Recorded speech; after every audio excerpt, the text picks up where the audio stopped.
Olá, bom dia. Eu sou Leonardo Kundoring, sou sócio da Abreu Judice Advogados e estou aqui para falar para vocês sobre a medida provisória 927, que foi publicada ontem no Diário Oficial da União, e ela traz as medidas trabalhistas que o presidente decidiu para auxiliar as empresas no período da pandemia do coronavírus. Vamos lá. O artigo 2º traz a possibilidade do acordo individual de trabalho para garantir a permanência do vínculo de emprego. Traz de uma forma genérica, o que nos faz crer que as empresas e os empregados podem fazer ajustes que não estão previstos na medida provisória, que não contrariem a Constituição, para resolver a situação das empresas. Por exemplo, a licença sem remuneração com garantia de emprego.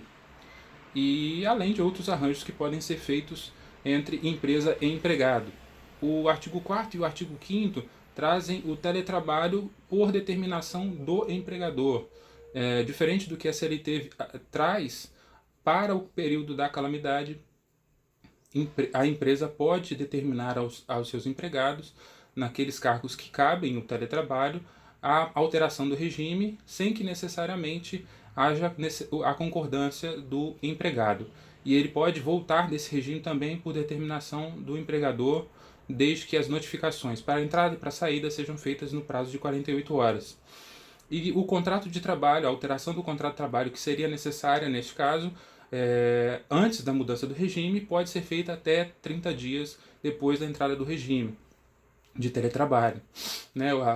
O contrato de trabalho teria que ser alterado para incluir as disposições sobre os custos envolvidos no trabalho em teletrabalho, né, trabalho na casa do empregado, os equipamentos, os custos de energia e internet, essas coisas podem ser feitos depois. Outra novidade que a medida provisória traz é a possibilidade de teletrabalho para aprendizes e estagiários. Artigo 6º ao 10º trazem a possibilidade de antecipação das férias, com notificação de 48 horas, diferente do que está previsto na CLT no prazo de 30 dias. Além disso, podem ser antecipados períodos futuros, não adquiridos ainda, ou seja, férias que não foram adquiridas. As férias são gozadas depois de adquiridas. Trabalha-se 12 meses e tem 12 meses de período para gozo. Então, neste caso, por acordo individual de trabalho escrito, as empresas podem antecipar períodos de férias que ainda não foram adquiridos e conceder aos empregados neste momento em que as empresas estão fechadas e facilitar a gestão de seus empregados. O terço de férias pode ser pago pelas empresas junto com a primeira parcela do 13º, e as férias, que antes deveriam ser pagas 48 horas antes do início do gozo das férias, podem ser pagas no mês seguinte ao início do gozo das férias, junto com o salário, até o 5º dia útil. E o pedido de venda de férias pelos empregados pode ser negado pelas empresas. Também é uma possibilidade que a medida provisória traz. A concessão de férias coletivas, previstas no artigo 11º e 12º, antes dependiam de comunicação prévia ao Ministério da Economia. Agora você pode conceder as férias coletivas aos seus empregados, a toda a empresa ou a setores, com comunicação aos empregados de 48 horas, dispensada a comunicação do Ministério da Economia e dos sindicatos. Uma outra medida trazida na medida provisória é o artigo 13, que traz a possibilidade de aproveitamento e antecipação dos feriados não religiosos. Esses feriados podem ser antecipados, ou seja, você concede o descanso que esses feriados implicariam no futuro para agora, e os trabalhadores vão trabalhar no futuro nesses feriados em razão de já terem gozado eles agora, o que também vai auxiliando as empresas neste período em que há um lockdown progressivo das atividades, há um fechamento progressivo por decretos do governo estadual, governos municipais e pelo governo federal. Os feriados religiosos, para que sejam antecipados e aproveitados neste momento, dependem de acordo individual de trabalho. Banco de horas. Há a possibilidade, de acordo com a medida provisória, de formação de banco de horas negativo, com possibilidade de compensação de 18 meses após o fim da calamidade pública decretada pelo governo federal.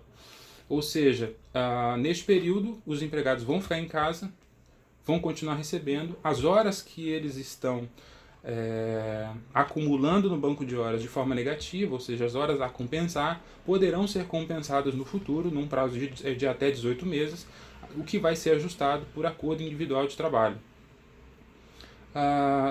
Também ficam suspensas algumas exigências administrativas de segurança e saúde do trabalho, as disposições do artigo 16 e 17. Exames médicos ocupacionais, clínicos, complementares, exceto os demissionais. Demissionais continuam sendo necessários, mesmo com a medida provisória, que é uma segurança para a empresa e empregado.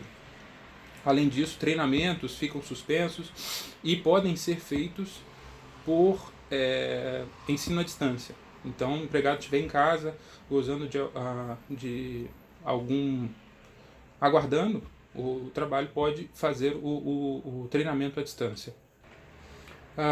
Diferimento do FGTS, o governo federal, o presidente, suspendeu a exigibilidade das competências de março, abril e maio de 2020, que teriam vencimento respectivamente em abril, maio e junho de 2020, podendo esses valores que seriam devidos ser parcelados em até 6 vezes, sem atualização, sem multa e sem encargos. Então isso faz com que as empresas tenham um alívio de caixa aí nesse período de suspensão de suas atividades. E também prorroga o certificado de regularidade do empregador, do FGTS, por 90 dias daqueles já emitidos até a data da edição da medida provisória. Artigo 28 suspende os prazos administrativos de defesa e recurso administrativos de autos de infração trabalhistas e notificações do FGTS. Uma tranquilidade também para as empresas não ter que se preocupar com isso neste momento em que todo o foco da energia está voltado para a manutenção das atividades e da viabilidade do negócio. Artigo 29 diz de forma expressa que a Covid-19, coronavírus, a doença causada pelo coronavírus, não é ocupacional, exceto se for comprovado que ela foi causada em razão do trabalho. E aí uma informação importante, hoje, a partir de hoje em diante, por ato do ministro da Saúde, foi reconhecido que o coronavírus no Brasil tem transmissão comunitária. Juntando essas duas informações, fica bastante difícil comprovar nexo de causalidade, ou seja, relação da doença com o trabalho, uma vez que há transmissão comunitária. Então, é uma discussão que vai ser travada e pode ser travada na Justiça do Trabalho, mas a princípio nós temos uma disposição prevista em medida provisória de que a Covid-19, doença causada pelo coronavírus, não é ocupacional. Uma possibilidade também para os empregadores é a de prorrogar acordos e convenções coletivas que estejam vencendo ou venceram nos últimos 180 dias contados da edição da medida provisória. Isso quer dizer que acordos e convenções que tragam cláusulas que são benéficas às empresas ou que trazem convenções importantes, por exemplo, jornadas especiais, escalas intermitentes, podem ser prorrogadas por decisão do empregador exclusivamente neste período por até 90 dias a partir do encerramento da vigência dos instrumentos. Isso também traz uma tranquilidade para a empresa, até para ter tempo de buscar nova negociação ou do próprio sindicato patronal buscar nova negociação para firmar uma nova convenção coletiva.